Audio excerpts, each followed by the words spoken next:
ہمارے چینل میں خوش آمدید۔ چلیں شروع کرتے ہیں آج کی کہانی۔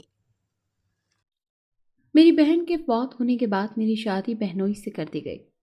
وہ ایک واچ مین تھا، میرا گزارا اس کی تنخواہ میں نہیں ہوتا تھا۔ میں نے اس کی کمپنی میں نوکری کر لی۔ وہاں کا باس میرا عاشق ہو گیا تو میں بھی اس سے محبت کرنے لگی، کیونکہ میں بہنوئی کے ساتھ نہیں رہنا چاہتی تھی۔ میں نے اس سے طلاق لے کر باس سے شادی کر لی۔ باس مجھے اپنے گھر باپ سے ملانے کے لیے لے کر گیا، لیکن جیسے ہی میں نے اندر قدم رکھا میری روح فنا ہو گئی، کیونکہ وہاں تو میرا بہنوئی۔ میرا نام فائزہ ہے، میں اسکول ٹیچر ہوں۔ میری ایک بہن ہے اور ایک بھائی۔ ہم لوگ ایک بڑے شہر کے رہنے والے تھے۔ میری بہن شادی شدہ تھی، اس کا شوہر ایک چوکیدار تھا۔ میری بہن کا گزارا اس کی تنخواہ میں بمشکل پورا ہوتا تھا، اسی لیے ابو ہر مہینے بہن کو کچھ رقم بھیج دیتے تاکہ وہ بآسانی اپنی ضرورتیں پوری کر سکے۔ وہ بہت کم ہمارے ہاں آتی تھی۔ اس کے شوہر کو اس کا بار بار میکے جانا بالکل بھی پسند نہیں تھا۔ جب میری بہن کی شادی ہوئی اس وقت میں کالج کے لاسٹ ایئر میں تھی۔ ہم لوگ بھی کوئی بہت امیر نہیں تھے، مگر ہماری گزر بسر بہت اچھے سے ہو رہی تھی۔ گھر ہمارا اپنا تھا۔ میں کالج بس کے ذریعے آتی جاتی تھی۔ میرا بھائی بھی ایک کمپنی میں جاب پر لگ گیا تھا۔ امی کے گھریلو عورت تھی ایک۔ میرا ارادہ یونیورسٹی کے ساتھ ہی جاب کرنے کا بھی تھا۔ میرے کالج میں ایک لڑکی پڑھتی تھی جس کا نام نادرا تھا۔ وہ ایک امیر گھرانے کی لڑکی تھی۔ وہ ہر وقت نت نئے فیشن کرتی رہتی۔ مجھے شروع سے پیسے والی لڑکیوں سے دوستی کرنے کا بڑا شوق تھا، اسی لیے میں نے جلد ہی اس کے قریب ہونے کی کوششیں شروع کر دیں۔ وہ بہت خوبصورت تو نہیں تھی، مگر پیسہ اس کے سارے عیب چھپا لیتا تھا۔ اسے پڑھنے کا بھی کوئی خاص شوق نہیں تھا۔ وہ ہر وقت خوش آمدی قسم کی لڑکیوں میں گھری رہتی تھی اور خود کو کسی ریاست کی شہزادی تصور کرتی تھی۔ میں بھی انہی لڑکیوں میں سے تھی جو ہر وقت اس کی خوش آمدی کر کے اس کی توجہ حاصل کرنے کی کوشش کرتی رہتی تھی، مگر وہ ایسی مغرور تھی کہ سیدھے منہ بات تک نہیں کرتی تھی۔ ایک دن چھٹی ٹائم مجھے کالج سے نکلتے ہوئے دیر ہو گئی تو میں نے بھائی کو کال کر کے کہا کہ مجھے لینے آ جائے۔ وہ جاب سے تھوڑی دیر کا آف لے کر مجھے لینے آ گئے اور گھر ڈراپ کر کے واپس جاب پر چلے گئے۔ مجھے اس وقت بالکل بھی اندازہ نہیں تھا کہ ان کا 2 پل کے لیے آنا میرے لیے آنے والے وقت میں کتنا مفید ثابت ہونے والا ہے۔ اس بات کا اندازہ تو مجھے تب ہوا جب اس مغرور نادرا نے مجھ سے اکیلے میں کچھ بات کرنے کے لیے بلایا۔ یہ 2 دن بعد کی بات ہے۔ میں فری پیریڈ میں کینٹین میں بیٹھی ہوئی لڑکیوں کے ساتھ گپ شپ کر رہی تھی۔ تبھی نادیہ کے ٹولے کی ہی ایک لڑکی وہاں آئی اور مجھ سے بولی کہ میرے ساتھ چلو، نادرا تمہیں بلا رہی ہے۔ میں نے اس کی بات سن کر جھٹ سے اس کے ساتھ چل پڑی۔ وہ لڑکی مجھے نادرا کی مخصوص جگہ پر لے گئی۔ نادرا اکثر لائبریری کے پیچھے والی سیڑھیوں پر بیٹھے رہتی تھی۔ میں وہاں گئی تو آس پاس کوئی نہیں تھا۔ نادرا نے اس لڑکی کو بھی واپس بھجوا دیا جو مجھے وہاں تک لائی تھی، اور نادرا نے اس لڑکی کو کہا کہ اب تم جاؤ۔ مجھے اپنے پاس بیٹھنے کو کہنے لگی اور پھر مجھے بولی کہ کل تم چھٹی ٹائم کس لڑکے کے ساتھ واپس جا رہی تھی؟ وہ کون تھا؟ یہ سوال میرے لیے کافی غیر متوقع تھا۔ میں نے حیرت سے اس کی طرف دیکھا تو اس نے کہا کہ میں بس جاننا چاہ رہی تھی کہ وہ لڑکا کون ہے۔ میں نے چند لمحے اس کی آنکھوں میں جھانکا تو وہاں مجھے عجیب سی چمک دکھائی دی۔ میں نے اسے بتایا کہ وہ میرا بھائی ہے، اس کا نام احمر ہے۔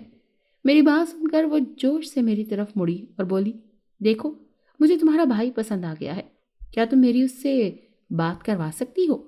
پہلے تو میں اسے دیکھتی رہی، پھر میں نے کہا بدلے میں مجھے کیا ملے گا، اور ساتھ ہی میری نظر اس کے گلے میں لٹکتے ہوئے خوبصورت اور قیمتی پینڈنٹ پر جا لٹکی۔ اسے میری نظروں کے زاویے میں دیکھ گیا اور اگلے ہی لمحے وہ خوبصورت سا ہار اتار کر میری ہتھیلی پر رکھ چکی تھی۔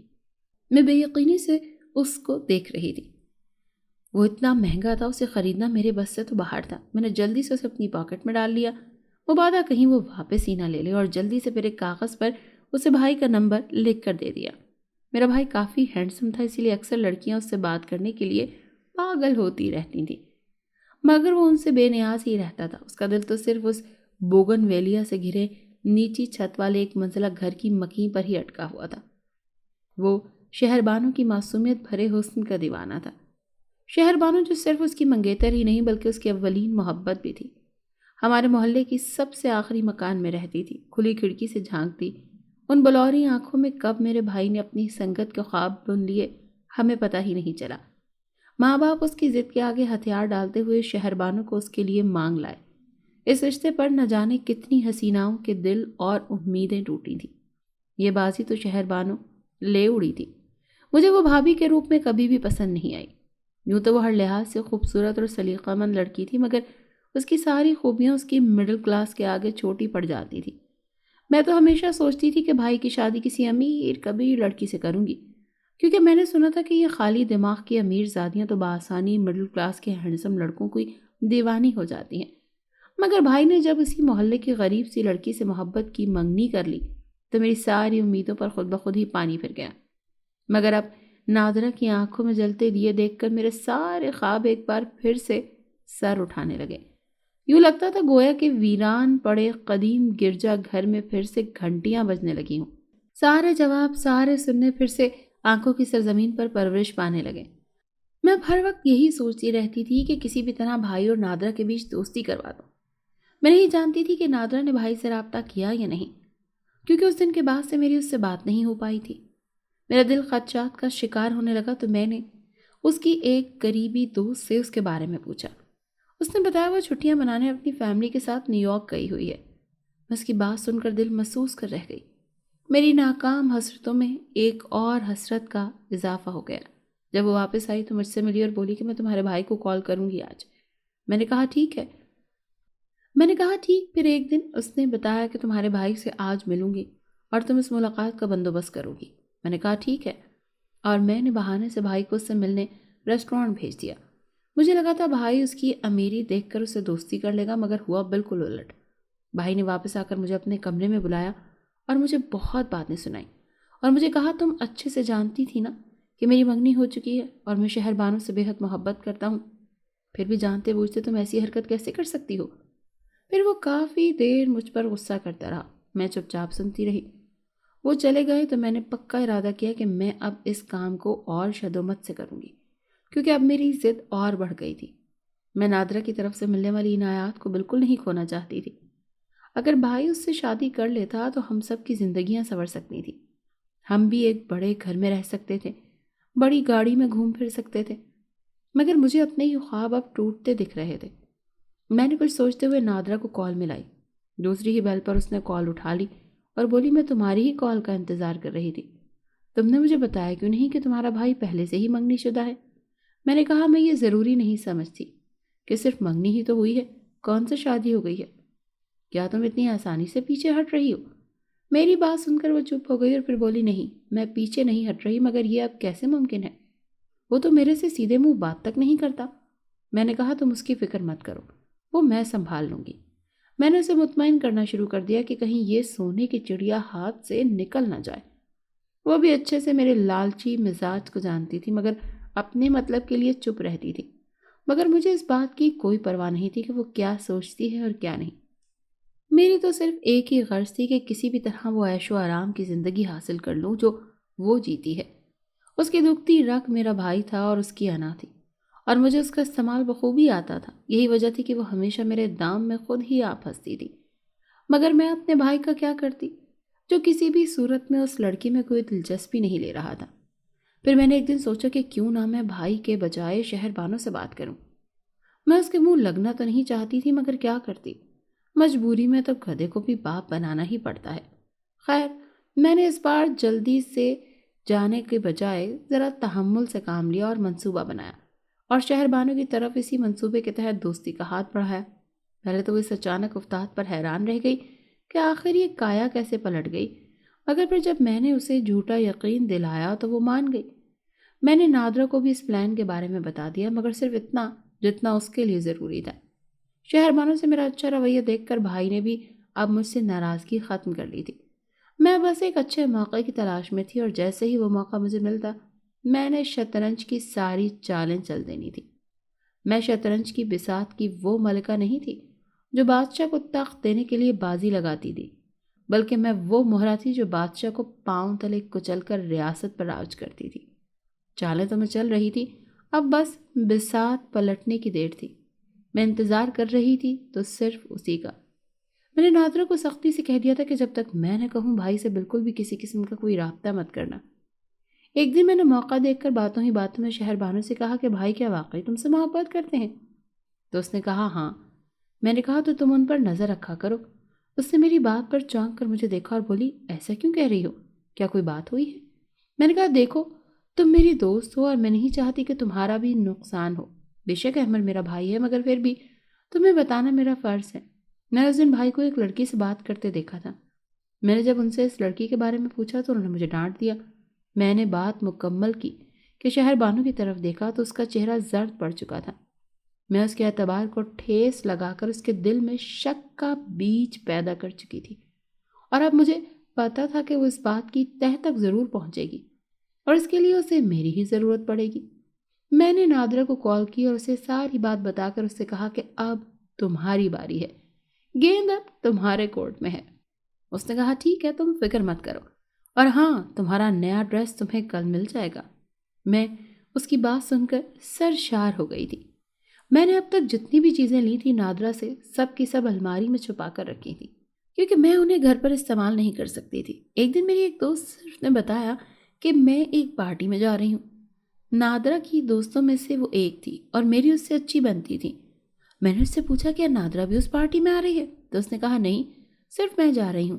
کیا تم بھی چلو گے میرے ساتھ؟ میں نے کہا کیا میں بھی جا سکتی ہوں؟ تو اس نے کہا ہاں بالکل. میں گھر آ کر پورا وقت یہی سوچتی رہی کہ آخر کس طرح امی سے اجازت لوں گی، کیونکہ پارٹی تو رات کی تھی. پھر میرے دماغ میں ایک بہانہ آ ہی گیا. میں نے امی سے کہا کہ میری ایک دوست کی والدہ بہت بیمار ہے، ابھی وہ اسپتال سے گھر آئی ہیں، تو ہم سب دوستوں سے ملنے جا رہے ہیں. میں بھی جانا چاہتی ہوں، مگر تھوڑا لیٹ ہو جائے گا. میری صدا سے نرم دل امی نے مجھے فوراً سے جانے کی اجازت دے دی. میں نے اپنا ہینڈ بیگ سے نادرہ کا حال ہی میں دیا گیا سوٹ ڈالا اور ساتھ میں سینڈریلا والا پرس بھی، اور گھر سے نارمل کپڑوں میں ہی نکل گئی. میں روڈ پر آ کر میں نے ٹیکسی روکی اور مطلوبہ پتے پر پہنچ گئی. اس کا گھر بھی کافی اچھا تھا، مگر نادرہ کے گھر جتنا نہیں. نادرہ کا گھر میں نے اب تک صرف ایک بار ہی دیکھا تھا، وہ بھی دور سے. کیا عالی شان گھر تھا اس کا، مگر صدف کا گھر بھی کوئی برا نہیں تھا. پودوں سے ڈھکا خوبصورت سا بنگلہ تھا. میں دروازے پر لگی گھنٹی بجائی تو اندر سے چوکیدار نے پوچھا کون ہے؟ میں نے بتایا کہ میں صدف کی دوست ہوں، اور اس نے یہ سن کر دروازہ کھول دیا اور مجھے لے کر اندر کی طرف بڑھ گئی. سامنے ہی چھوٹا سا کمرہ تھا اور ڈرائیور پر 2 گاڑیاں بھی کھڑی تھیں. میں اندر گئی تو صدف کی امی سامنے ہی بیٹھی ہوئی تھی. مجھے دیکھ کر خوش آمدید بولا اور صدف کو بلانے چلی گئی. اس کے پاپا ان کے ساتھ نہیں رہتے تھے. انہوں نے کسی ہائی سوسائٹی کی امیر لڑکی سے شادی کر لی تھی اور بس ہر مہینے قطعی رقم انہیں بھجوا کر ہر فرض سے گویا سبکدوش ہو جاتے تھے. صدف اکلوتی بیٹی تھی اپنے والدین کی. اس کے باپ کی کوئی اور اولاد نہیں تھی. شاید یہی وجہ تھی کہ وہ اب تک اس کا اور اس کی ماں کا خرچہ اٹھا رہے تھے. میں بھی وہاں بیٹھی آس پاس کا جائزہ لے رہی تھی. صدف آتی ہوئی دکھائی دی. میں اٹھ کر اس سے ملی، پھر وہ مجھے اپنے روم میں لے گئی. میں نے جلدی سے چینج کیا اور میک اپ کر کے تیار ہو کر نیچے چلی آئی. تھوڑی دیر بعد صدف بھی آ گئی اور ہم دونوں پارٹی میں جانے کے لیے نکل پڑے. ہم اس کے ڈرائیور کے ساتھ ہی جا رہے تھے. وہاں پہنچ کر جب ہم اندر بڑھے تو مجھے یوں لگا جیسے میں کسی اور ہی دنیا میں آ گئی ہوں. وہاں گویا رنگوں کی بو کا سیلاب امڑ آیا تھا. ہر طرف قیمتی جوڑوں میں ملبوس مغرور امیر زادیاں اپنے جلوے بکھیر رہی تھیں اور اپنے باپ کے پیسوں پر عیش کر رہی تھیں، اور بگڑے امیر زادے بھی کسی سے کم نہیں تھے. میں ایسی ہی کسی پارٹی میں پہلی بار آئی تھی. صدف مجھے اپنے ساتھ لیے ایک ٹیبل کی طرف بڑھ گئی جو اس ہنگامے سے نسبتاً تھوڑی دور تھا. مجھے وہاں بٹھا کر وہ خود اپنی دوستوں سے ملنے چلی گئی. میں وہیں بیٹھی بور ہو رہی تھی. میں یہاں کسی کو بھی نہیں جانتی تھی. تبھی ایک کوئی میری ٹیبل پر جھکا اور میرے سامنے ہاتھ لہرا کر بولا ہائے پریٹی گرل، کیسی ہو؟ کیا ہوا؟ پارٹی اچھی نہیں لگ رہی جو یہاں یوں اکیلی بیٹھی ہو؟ اور ساتھ ہی کرسی کھینچ کر میرے سامنے بیٹھ گیا. میں نے نظر اٹھا کر اسے دیکھا اور پھر اس کی بے تکلفی کو کیسے بنا اجازت میرے سے لیے ٹیبل بیٹھ گیا تھا. گویا ہم پرانے شناسا ہوں. میرے اس طرح گھورنے اس نے کہا میں اپنا تعارف کروانا تو بھول ہی گیا. میرا نام کاشان ہے. میں کافی دیر سے تمہیں دیکھ رہا ہوں، گنسن سی بیٹھی ہو. کیا ہوا؟ انجوائے کیوں نہیں کر رہی؟ میں نے اس کی بات پر اسے دیکھا. وہ اونچے قد کا حامل ایک سانولے رنگت کا مرد تھا. اس کی عمر بھی شاید کوئی 30 سے اوپر ہی ہوگی، مگر اس کی پوشاک بہت قیمتی تھی. اس کے ہاتھ میں پہنی مہنگی گھڑی اس کی بہت زیادہ امیر ہونے کا پتہ دے رہی تھی. کیا ہوا اگر وہ تھوڑا کم ہینڈسم تھا، مگر تھا تو بہت امیر. میں نے یہی سوچتے ہوئے چہرے پر ایک مسکراہٹ لائی اور کہا میرا نام فائزہ ہے. میں صدف کی فرینڈ ہوں اور اسی کے ساتھ اس پارٹی میں آئی ہوں. پھر وہ کچھ دیر میرے سے ادھر ادھر کی باتیں کرتا رہا. بعد میں جب صدف واپس آئی تو وہ پوچھنے لگی کہ کاشان تمہیں کیا کہہ رہا تھا، اور تم لوگ اتنی دیر تک کیا باتیں کر رہے تھے؟ میں نے کہا کچھ نہیں، بس ویسے ہی مجھے بور ہوتا دیکھ کر وہ ادھر آ گیا. میری بات سن کر اس نے کہا، ذرا دھیان سے، وہ اکثر ہی دوسروں کی بوریت مٹاتا پھرتا، خاص طور سے تم جیسی خوبصورت اور مڈل کلاس لڑکیوں کی۔ میں اس کی بات سمجھی نہیں، اور جب سمجھ آئی تو بھی صدف یہ کہہ کر اس نے مجھے مڈل کلاس کا طعنہ دے دیا۔ خیر، میں اس دن کے بعد سے اس سے دور رہنے لگی۔ 2-3 بار اس نے مجھ سے بات کرنے کی کوشش کی، مگر پھر میرا رکھا رویہ دیکھ کر وہ پیچھے ہٹ گئی۔ ایک دن میں ایک ریسٹورنٹ گئی نادرہ کے ساتھ، وہیں پر کاشان سے دوبارہ ملاقات ہوئی اور پھر اکثر ہماری ملاقاتیں ہونے لگی۔ میں اس کے بارے میں زیادہ کچھ نہیں جانتی تھی، مجھے تو بس اس کے دیے گئے قیمتی تحائف سے مطلب ہوتا۔ اس نے کبھی مجھے چھونے یا کوئی غلط بات کہنے کی کوشش نہیں کی۔ ایک دن نادرہ نے مجھے کہا کہ میں آج تمہارے بھائی سے ملنے آؤں گی، تو پلان کے مطابق شہر بانو کو تم لے آنا۔ اور پھر نہ جانے اس نے بھائی سے ایسا کیا کہہ دیا کہ وہ اس سے ملنے پر راضی ہو گئے۔ وہ ایک ریسٹورنٹ میں ملنے والے تھے۔ میں وقت مقررہ پر کچھ بہانہ بنا کر شہر بانو کو وہاں لے آئی۔ اس نے بھائی کو دور سے ہی نادرہ کے ساتھ لنچ کرتے ہوئے دیکھا۔ بھائی نہیں جانتا تھا کہ ہم بھی وہاں ہیں، ہمیں اتنی دور سے ان کی باتیں تو سنائی نہیں دے رہی تھیں، مگر شہر بانو کا ان کے ساتھ دیکھنا کافی نقصان دہ ثابت ہوا۔ ہم جلدی سے وہاں سے باہر آئے اور میں اسے گھر اتار کر واپس چلی گئی۔ میں کالج کے باہر ہی نادرہ کا انتظار کرنے لگی۔ اس نے وعدہ کیا تھا کہ اس کام کی بھاری رقم دے گی۔ شہر بانو کے نہ جانے بھائی سے کیا بات ہوئی میں نہیں جانتی، مگر بھائی کو اس سے غصے سے بات کرتے دیکھ کر، صفائی دیتے ہوئے سن کر، میں سمجھ گئی کہ تیر ٹھیک نشانے پر لگا ہے۔ میرا کام بس اتنا ہی تھا، باقی آگے نادرہ جانے اور اس کا کام۔ انہی دنوں ایک اندوناک حادثہ پیش آیا۔ میری بڑی بہن عالیہ کا ایکسیڈنٹ ہو گیا۔ چوٹ اس کے دماغ پر لگی، اس کی حالت بہت خراب تھی۔ کئی دن تک اسپتال میں رہی، مگر بے تحاشا کوششوں کے باوجود وہ ٹھیک نہیں ہو سکی اور ہم سب کو روتا چھوڑ کر چلی گئی۔ اس حادثے نے مجھ پر کافی اثر کیا تھا۔ میں کئی دن تک اپنے کمرے سے باہر نہیں نکلی، یہاں تک کہ میں کاشان کو بھی بھول چکی تھی۔ میرے دماغ پر صرف وہ ایک حادثہ نقش ہو گیا۔ امی ابو بھی بہت پریشان رہنے لگے۔ پھر ایک دن وہ ہوا جو ہم نے کبھی سوچا بھی نہیں تھا۔ میری بہن کے سسرال والے وہاں آئے اور بولے کہ ہم آپ کی بیٹی فائزہ سے اپنے بچی کی شادی کرنا چاہتے ہیں۔ سب کو لگا کہ شاید وہ چھوٹے بیٹے کی بات کر رہے ہیں جو کہ ایک سافٹ ویئر انجینئر ہے، مگر انہوں نے امی ابو کو بتا دیا تھا کہ ہم بڑے بیٹے کی بات کر رہے ہیں، اور یہ بات میرے والدین نے مجھ سے چھپا لی۔ عین شادی کے دن مجھے پتہ چلا کہ میری شادی تو میرے سابقہ بہنوئی سے کی جا رہی ہے۔ میں جتنا چلا سکتی تھی چلائی، جتنا میں اس بات پر احتجاج کر سکتی تھی میں نے کیا، مگر کچھ کام نہ آیا، کوئی فائدہ نہیں ہوا۔ بالآخر میرے نہ چاہتے ہوئے بھی مجھے یہ شادی کرنا پڑی۔ یہ نہیں تھا کہ میرا شوہر کوئی بہت زیادہ عمر کا تھا یا پھر ہینڈسم نہیں تھا، مگر وہ امیر نہیں تھا، اور یہی سب سے بڑا نقص تھا اس میں۔ مجھے اس کی نسبت کاشان زیادہ بہتر لگتا تھا، کم از کم اس کے پاس بے تحاشا پیسہ تو تھا نا۔ میں نے شادی کے بعد بھی اپنی پڑھائی جاری رکھی۔ میری تعلیم کا سارا خرچہ ابو ہی اٹھاتے تھے۔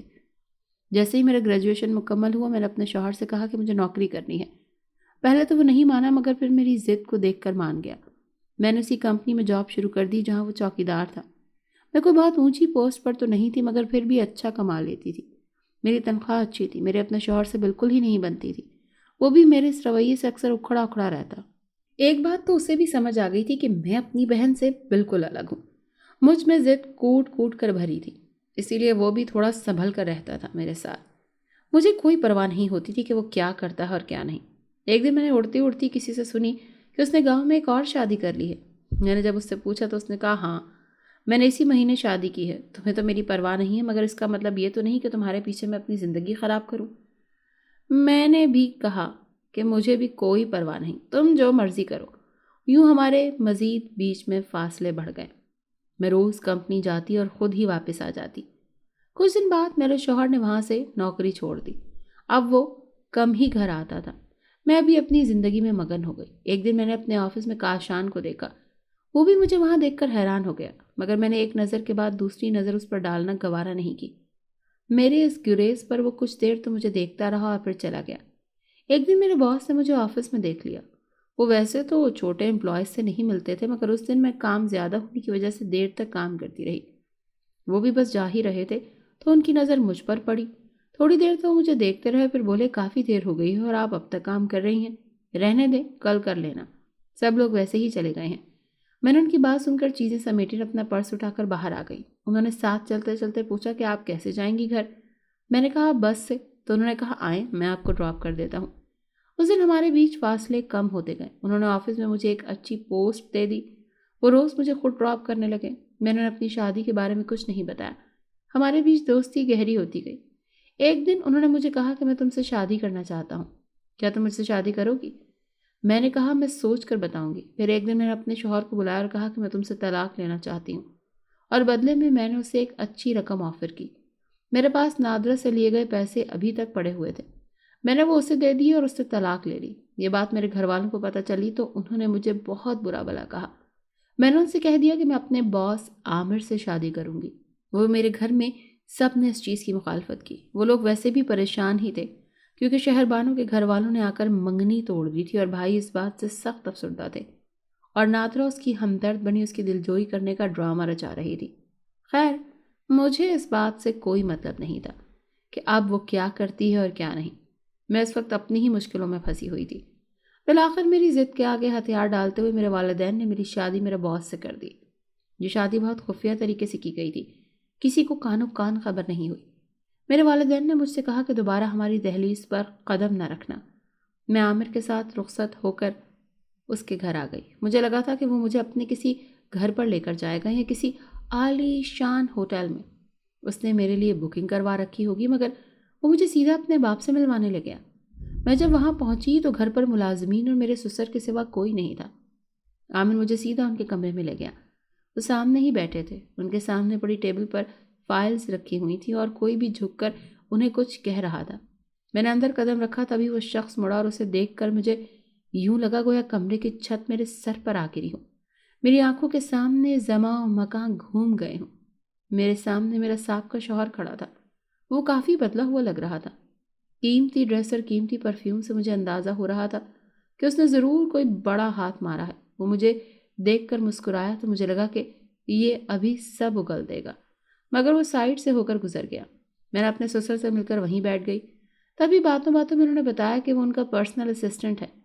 میں نہیں جانتی تھی کہ اس نے ایسا کیا کیا تھا کہ اتنی بڑی امپلائر کا مالک ایک چوکیدار کو اپنا اسسٹنٹ بنانے پر رضامند ہو گیا۔